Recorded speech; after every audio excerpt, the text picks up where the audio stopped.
Bismillah, alhamdulillah, wa salatu wa salam ala rasulillah. It's been said that a slave, nobody is born a slave,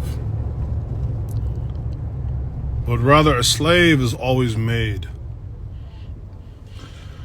And that's why slavery undoubtedly is the cousin of shirk, or associating partners with Allah.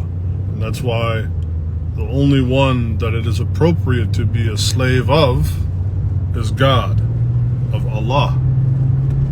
And that many of you who are not Muslim, you may have heard the name Abdullah or Abdullah.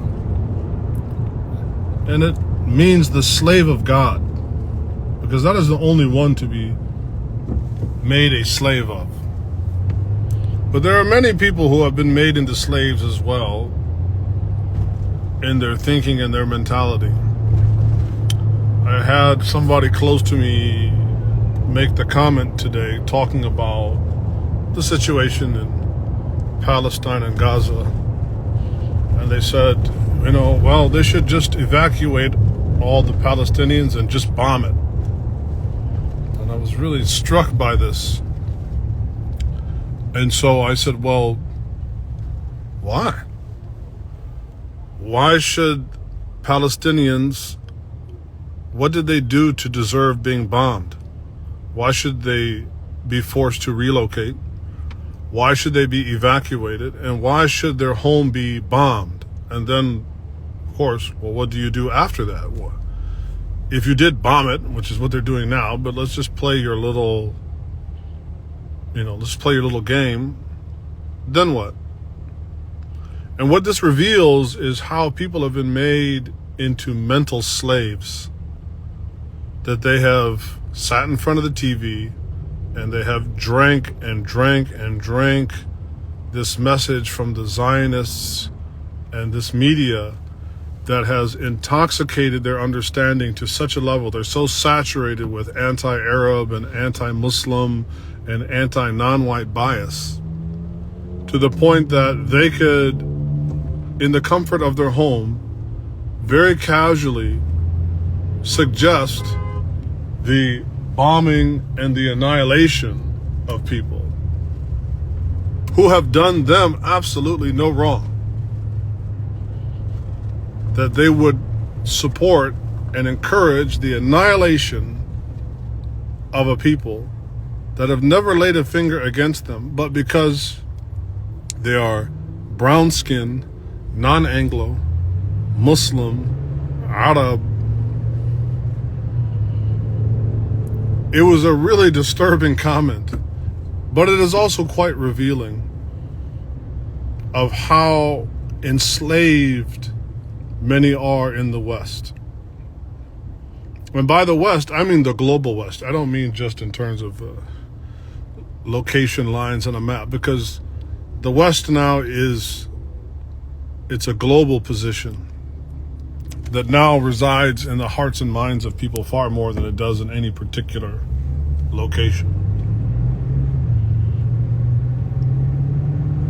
And so this was something I just wanted to share. Especially somebody very close to me that I love, that could suggest such a thing so casually. It just gave me pause, and I wanted to share this, as I'm sure some of you have probably had some similar experiences. So it also is highly revealing why the Zionists have been so successful at incrementally wiping Palestinians off of the face of the earth, due to this being such an easily condonable and digestible idea.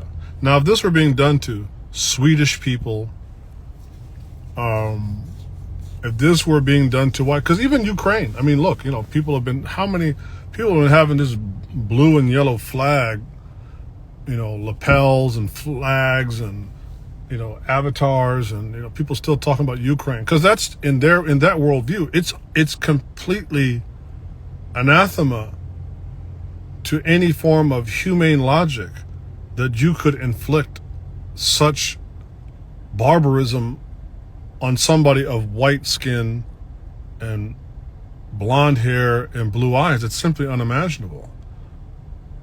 And it's very, very, it's funny because, you're seeing now people that even come from non-Anglo backgrounds that are condoning this. And it really reminds me of Samuel L. Jackson's character in, oh God, now I'm having a brain freeze, but the movie Django, right? In the movie Django, he plays this black man on a plantation that cannot stand black people. I mean, the hatred, the white supremacist hatred. Of course, it was a brilliant performance because it's a caricature of it, but it's very real.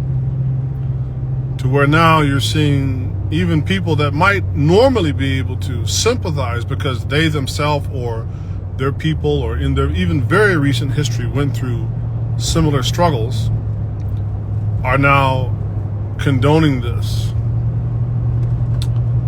And so it's not hard to imagine. That's why I wrote on my Twitter, and I think I posted it here on my Instagram, that only, right, and I said, well, this is what you call savage logic or, slave mentality. It's like only a completely depraved person would ever question the dominance of their master.